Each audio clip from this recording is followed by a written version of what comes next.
Hi, I'm Reuben from Next Adventure. We're here today in the climbing department talking about the basics of how to choose a climbing shoe. The climbing shoe that you choose is going to depend greatly on how you're using it.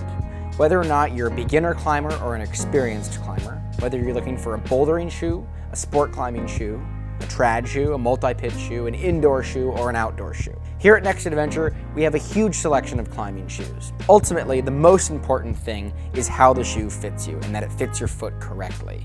So make sure that whatever shoes you end up with, that you've tried them on before you buy them. Beginner shoes have one thing in common. They're typically flatter.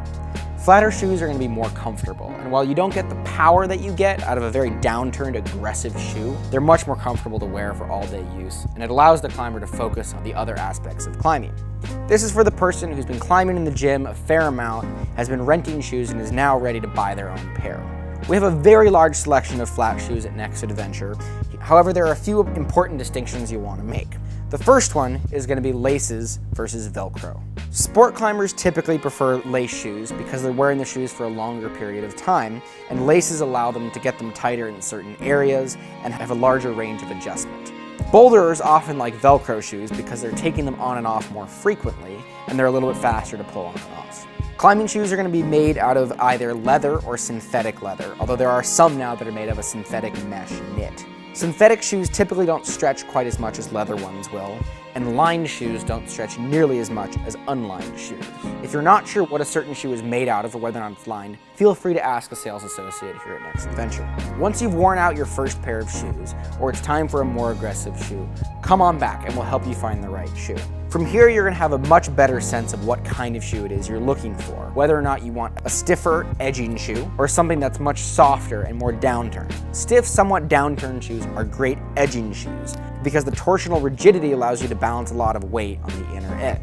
Softer shoes tend to be a favorite among sport climbers and aggressive boulderers who prefer overhanging terrain. For climbers going out on trad climbing or multi-pitch excursion, you'll typically want something flatter and sized a little bit more generously so that it's comfortable and you can keep it on all day. Trad climbers and crack climbers typically want a high top shoe. The high top nature of the shoe protects the ankles when you're doing foot jams and bigger cracks.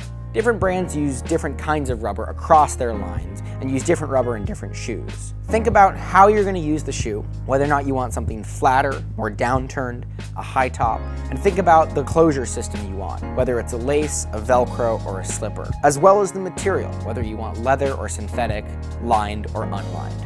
There are advantages and disadvantages to every option. Ultimately, the shoe you pick is going to come down to what fits your foot the best. Make sure that you try the shoes on and test them out on the wall before you buy them. To try on shoes, stop by the Next Adventure climbing department or feel free to browse online at nextadventure.net.